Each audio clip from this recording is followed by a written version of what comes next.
भूमिका। अनादिकाल से ही मानव परम शांति, सुख व अमृत की खोज में लगा हुआ है।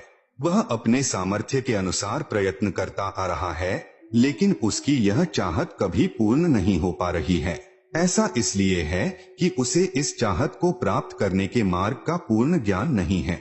सभी प्राणी चाहते हैं कि कोई कार्य न करना पड़े, खाने को स्वादिष्ट भोजन मिले, पहनने को सुंदर वस्त्र मिले, रहने को आलीशान भवन हो, घूमने के लिए सुंदर पार्क हो, मनोरंजन करने के लिए मधुर मधुर संगीत हो, नाचे गाएं, खेले कूदें, मौज मस्ती मनाएं और कभी बीमार न हो, कभी बूढ़े न हो और कभी मृत्यु न होवे आदि आदि। परंतु जिस संसार में हम रह रहे हैं, यहाँ न तो ऐसा कहीं पर नजर आता है और न ही ऐसा संभव है, क्योंकि यह लोक नाशवान है।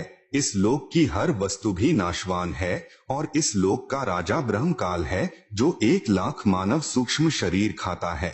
उसने सब प्राणियों को कर्म भ्रम व पाप पुण्य रूपी जाल में उलझाकर 3 लोक के पिंजरे में कैद किए हुए है। कबीर साहेब कहते हैं कि कबीर 3 लोक पिंजरा भया, पाप पुण्य 2 जाल, सभी जीव भोजन भये, एक खाने वाला काल, गरीब एक पापी एक पुनी आया, एक है सूम दलेल रे, बिना भजन कोई काम नहीं आवे, सब है जम की जेल रे। कर्म भ्रम कर्म बराबर सिद्धांत, जैसा करोगे वैसा प्राप्त करोगे यानी भरोगे। भ्रम बराबर संशय युक्त ज्ञान, जो वेदों तथा गीता में काल ब्रह्म ने प्रदान किया है। उदाहरणार्थ, फॉर एग्जाम्पल, गीता अध्याय 15 श्लोक 1 से 4 में तथा अध्याय 4 श्लोक 31, 32, 34, अध्याय 7 श्लोक 18 में गीता ज्ञान दाता ब्रह्म ने कहा है कि यह संसार रूपी वृक्ष है। इसकी जड़ें यानी रूट्स ऊपर हैं तथा तीनों गुण रूपी शाखाएं नीचे हैं। जो इस संसार रूपी वृक्ष के विषय में पूर्ण जानकारी बताए, वह पूर्ण संत अर्थात तत्वदर्शी संत है। जैसे तना कौन प्रभु है, डार कौन तथा तीनों शाखाएं कौन प्रभु है। यहाँ विचार काल में अर्थात जो गीता ज्ञान में तुझे बता रहा हूँ, मुझे इस संसार की रचना का ज्ञान नहीं है, क्योंकि मुझे इसके आदि यानी प्रारंभ का तथा अंत यानी अंतिम सिरे का ज्ञान नहीं है। इसलिए किसी तत्वदर्शी संत की खोज कर उस तत्वदर्शी संत के बताए भक्ति मार्ग यानी वे ऑफ वर्शिप अनुसार साधना करके उस परम पद व परमेश्वर की खोज करनी चाहिए, जहाँ जाने के पश्चात साधक पुनः लौटकर संसार में नहीं आता, अर्थात पूर्ण मोक्ष प्राप्त करता है। जिस पूर्ण परमात्मा से इस संसार रूपी वृक्ष का विस्तार हुआ है, अर्थात जिस परमेश्वर ने इस सृष्टि की रचना की है, उसी की पूजा करनी चाहिए। मैं यानी गीता ज्ञानदाता भी उसी परमेश्वर की शरण में हूँ। गीता अध्याय 3 श्लोक 31-32 में कहा है, गीता में जो ज्ञान दिया है यह मेरा मत यानी विचार है। भले ही यह पूर्ण नहीं है, फिर भी अन्य साधनाएं जो शास्त्र विधि रहित है, उनसे श्रेष्ठ है। जो मेरे मत अनुसार साधना नहीं करता, वह व्यर्थ प्रयत्न कर रहा है। पूर्ण परमात्मा की साधना से मिलने वाले लाभ की तुलना में गीता अध्याय 7 श्लोक 18 में गीता ज्ञान दाता ने अपनी साधना से मिलने वाले लाभ को भी अनुत्तम बताया है। इस प्रकार काल ब्रह्म द्वारा बताया ज्ञान धर्म युक्त है। वह नहीं चाहता कि कोई प्राणी इस पिंजरे रूपी कैद से बाहर निकल जाए। वह यह भी नहीं चाहता कि जीव आत्मा को अपने निज घर सतलोक का पता चले। इसलिए वह अपनी त्रिगुणी माया से हर जीव को भ्रमित किए हुए है। फिर मानव को ये उपरोक्त चाहत कहाँ से उत्पन्न हुई है? यहाँ ऐसा कुछ भी नहीं है। यहाँ हम सबने मरना है, सब दुखी व अशांत हैं।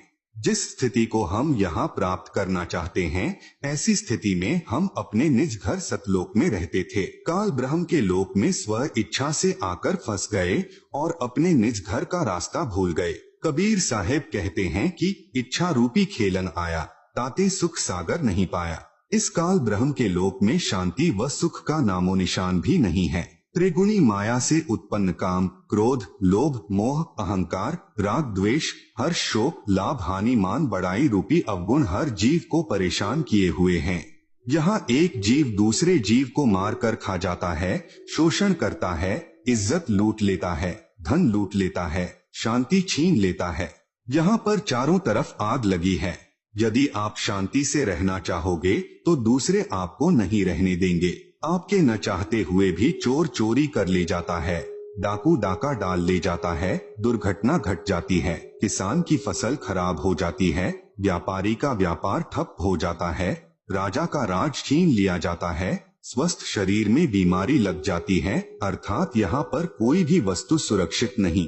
राजाओं के राज, इज्जतदार की इज्जत, धनवान का धन, ताकतवर की ताकत और यहाँ तक कि हम सभी के शरीर भी अचानक छीन लिए जाते हैं। माता पिता के सामने जवान बेटा बेटी मर जाते हैं, दूध पीते बच्चों को रोते बिलखते छोड़कर मात पिता मर जाते हैं, जवान बहनें विधवा हो जाती हैं और पहाड़ से दुखों को भोगने को मजबूर होते हैं। विचार करें कि क्या यह स्थान रहने के लायक है, लेकिन हम मजबूरी वश यहाँ रह रहे हैं क्योंकि इस काल के पिंजरे से बाहर निकलने का कोई रास्ता नजर नहीं आता और हमें दूसरों को दुखी करने की व दुख सहने की आदत सी बन गई। यदि आप जी को इस लोक में होने वाले दुखों से बचाव करना है तो यहाँ के प्रभु काल से परम शक्ति युक्त परमेश्वर यानी परम अक्षर ब्रह्म की शरण लेनी पड़ेगी, जिस परमेश्वर का खौफ काल प्रभु को भी है, जिसके डर से यह उपरोक्त कष्ट उस जीव को नहीं दे सकता जो पूर्ण परमात्मा अर्थात परम अक्षर ब्रह्म यानी सत्य पुरुष की शरण पूर्ण संत के बताए मार्ग से ग्रहण करता है। वह जब तक संसार में भक्ति करता रहेगा उसको उपरोक्त कष्ट आजीवन नहीं होते। जो व्यक्ति इस पुस्तक ज्ञान गंगा को पढ़ेगा उसको ज्ञान हो जाएगा कि हम अपने निज घर को भूल गए हैं। वह परम शांति व सुख यहाँ न होकर निज घर सतलोक में है, जहाँ पर न जन्म है, न मृत्यु है, न बुढ़ापा, न दुख, न कोई लड़ाई झगड़ा है, न कोई बीमारी है, न पैसे का कोई लेन देन है, न मनोरंजन के साधन खरीदना है। वहाँ पर सब परमात्मा द्वारा निशुल्क व अखंड है। बंदी छोड़ गरीबदास जी महाराज की वाणी में प्रमाण है कि बिन ही मुख सारंग राग सुन, बिन ही तंती तार, बिना सुर अलगोजे बजै, नगर नाच घुमा, घंटा बाजै ताल नग, मंजीरे डफ झांझ, मुरली मधुर सुहावनी, निस्बासर और सांच, बीन बिहंगम बाजही, तरक तंबूरे तीर, राग खंड नहीं होत है, बंध्या रहत समीर, तरक नहीं तोरा नहीं, ना ही कशीस कबाब, अमृत प्याले मध पीवे, जो भाटी चवै शराब, मतवाले मस्तानपुर, गली गली गुलजार, संख शराबी फिरत हैं, चलो तास बजा, संख संख पत्नी नाचें, गावे शब्द सुभान, चंद्र बदन सूरज मुखी, ना ही मान गुमा, संख हिंडोले नूर नग, झूले संत हजूर, तख्त धनी के पास कर, ऐसा मुलक जहूर, नदी नाव नाले बगै, छूटे फुहारे सुन्न, भरे होद सरवर सदा, नहीं पाप नहीं पुण्य, ना कोई भिक्षुक दान दे, ना कोई हार व्यवहार, ना कोई जन्मे मरे, ऐसा देश हमार, जहाँ संखो लहर मेहर की उपजय, कहर जहाँ नहीं कोई, दास गरीब अचल अविनाशी, सुख का सागर सोई। सतलोक में केवल एक रस परम शांति व सुख है। जब तक हम सतलोक में नहीं जाएंगे तब तक हम परम शांति, सुख व अमृतत्व को प्राप्त नहीं कर सकते। सतलोक में जाना तभी संभव है जब हम पूर्ण संत से उपदेश लेकर पूर्ण परमात्मा की आजीवन भक्ति करते रहें। इस पुस्तक ज्ञान गंगा के माध्यम से जो हम संदेश देना चाहते हैं उसमें किसी देवी देवता व धर्म की बुराई न करके सर्व पवित्र धर्म ग्रंथों में छुपे गूढ़ रहस्य को उजागर करके यथार्थ भक्ति मार्ग बताना चाहा है, जो कि वर्तमान के सर्व संत महंत व आचार्य गुरु साहिबान शास्त्रों में छिपे गूढ़ रहस्य को समझ नहीं पाए। परम पूज्य कबीर साहेब जी अपनी वाणी में कहते हैं कि वेद कतेब झूठे ना भाई, झूठे हैं सो समझे नाही, जिस कारण भक्त समाज को अपार हानि हो रही है। सब अपने अनुमान से व झूठे गुरुओं द्वारा बताई गई शास्त्र विरुद्ध साधना करते हैं, जिससे न मानसिक शांति मिलती है और न ही शारीरिक सुख, न ही घर व कारोबार में लाभ होता है और न ही परमेश्वर का साक्षात्कार होता है और न ही मोक्ष प्राप्ति होती है। यह सब सुख कैसे मिले तथा यह जानने के लिए कि मैं कौन हूँ, कहाँ से आया हूँ, क्यों जन्म लेता हूँ, क्यों मरता हूँ और क्यों दुख भोगता हूँ, आखिर यह सब कौन करवा रहा है और परमेश्वर कौन है, कैसा है, कहाँ है तथा कैसे मिलेगा और ब्रह्मा विष्णु और शिव के माता पिता कौन हैं और किस प्रकार से काल ब्रह्म की जेल से छुटकारा पाकर अपने निज घर यानी सतलोक में वापस जा सकते हैं। यह सब इस पुस्तक के माध्यम से दर्शाया गया है ताकि इसे पढ़कर आम भक्तात्मा का कल्याण संभव हो सके। यह पुस्तक सतगुरु रामपाल जी महाराज के प्रवचनों का संग्रह है जो कि सदग्रंथों में लिखे तथ्यों पर आधारित है। हमें पूर्ण विश्वास है कि जो पाठक जन रुचि व निष्पक्ष भाव से पढ़कर अनुसरण करेगा उसका कल्याण संभव है। आत्म प्राण उद्धार ही ऐसा धर्म नहीं और कोटि अश्वमेघ यज्ञ सकल समाना भौर। जीव उद्धार परम पुण्य ऐसा कर्म नहीं और मरुस्थल के मृगजों सब मर गए दौड़ दौड़। भावार्थ, यदि एक आत्मा को सतभक्ति मार्ग पर लगाकर उसका आत्म कल्याण करवा दिया जाए तो करोड़ अश्वमेघ यज्ञ का फल मिलता है और उसके बराबर कोई भी धर्म नहीं है।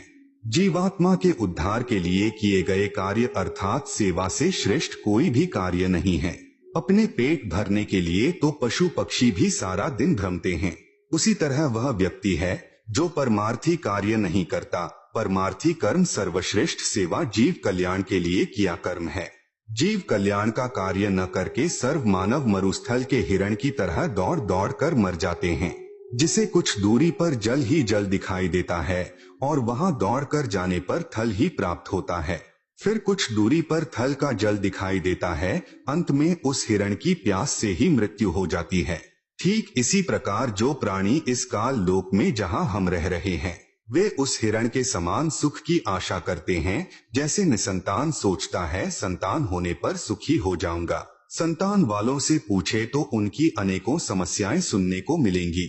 निर्धन व्यक्ति सोचता है कि धन हो जाए तो मैं सुखी हो जाऊं। जब धनवानों की कुशल जानने के लिए प्रश्न करोगे तो ढेर सारी परेशानियां सुनने को मिलेंगी। कोई राज्य प्राप्ति से सुख मानता है, यह उसकी महाभूल है। राजा यानी मंत्री, मुख्यमंत्री, प्रधानमंत्री, राष्ट्रपति को स्वप्न में भी सुख नहीं होता। जैसे 4-5 सदस्यों के परिवार का मुखिया अपने परिवार के प्रबंध में कितना परेशान रहता है। राजा तो एक क्षेत्र का मुखिया होता है, उसके प्रबंध में सुख स्वप्न में भी नहीं होता।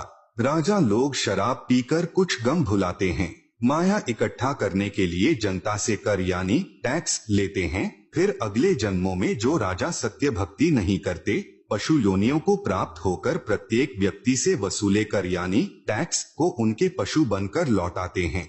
जो व्यक्ति मनमुखी होकर तथा झूठे गुरुओं से दीक्षित होकर भक्ति तथा धर्म करते हैं, वे सोचते हैं कि भविष्य में सुख होगा, लेकिन इसके विपरीत दुख ही प्राप्त होता है।